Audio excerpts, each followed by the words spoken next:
Everybody. This video is to show you how to use the Community Edition Toolbox, which was created by a grant thanks to those who voted. Before we move on, I do have another grant that I have open for proposal. Please take a look at that. The difference between the two is that the first grant focused only on the Toolbox smart item. This other proposal touches all the other smart items. There's 254 of them, and I detail in here what I want to do. So first, thank you again, and second, let's get into how to use this. If you come to my Git repository, you can see the code that I delivered, and it has documentation about what the Smart Item Toolbox CE, which stands for Community Edition, is. If I come back here, I can go to Releases and download my toolbox. Now, a long-term goal is I want to get this merged into the main repository and have it part of Builder, but that relies on the DCL Team Foundation, and they've got a lot of work in front of them. I don't know if they'll have the time, but I am working towards that. Hopefully getting that at some point. Also, this is new, alpha, 17 hours ago, so I would like some people to test it and find the bugs if there are any. So let's go in the Builder, and if you don't know how to add a builder or add a custom item, you go create smart asset pack and drag it in there. Now, I already have it imported, so I'm not going to click import. It's down here in my asset packs. So I'm going to drag that guy on. I'm going to add a button. I'm going to actually use, from my second grant proposal, the improved button, as well as something like a cat, because the internet is ruled by cats. So I'm going to drop the cat over there. And I'm going to come in here and do a face player. So when this is clicked, my cat will face the player at some variable speed.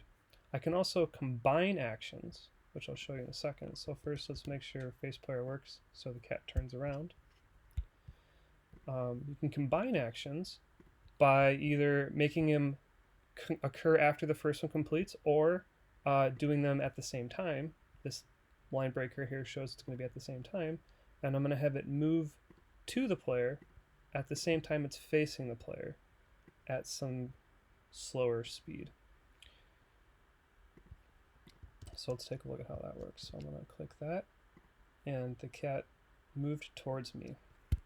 Now there's additional modifiers you can make, such as locking the X and Z axis so the cat doesn't fly off the ground. I can also say don't come any closer than 3 units to me. And you can see how that will keep the cat on the ground. Oops, locked the wrong axis. And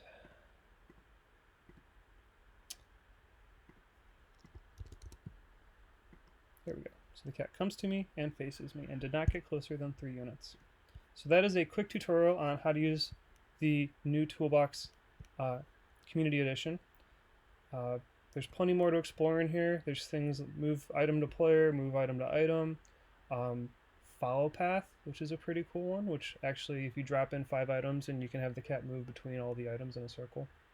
I'll make other videos on that. So thank you again for all who voted. Please take a look at my other proposal, which touches all the other smart items, not the toolbox, and makes changes to those. You can also take a look at my demo for that. One thing I would like to call out that it does that's probably the coolest part that I'm excited about, is it is an improvement to the triggers. Right now, triggers only detect player entering an area. So these circles are triggers, and I'm going to say start. The improvement is triggers now detect other triggers. So this droid is coming at the cat and the cat jumps over it, and to prove that it's dynamic, I can move the cat over so that you don't think I hard-coded this logic. And it's counting. There's a bug of the cat floating in the air. Every time the droid bounces and every time the cat jumps. So last time, thank you again. I look forward to giving you more videos on how to use this, and happy building.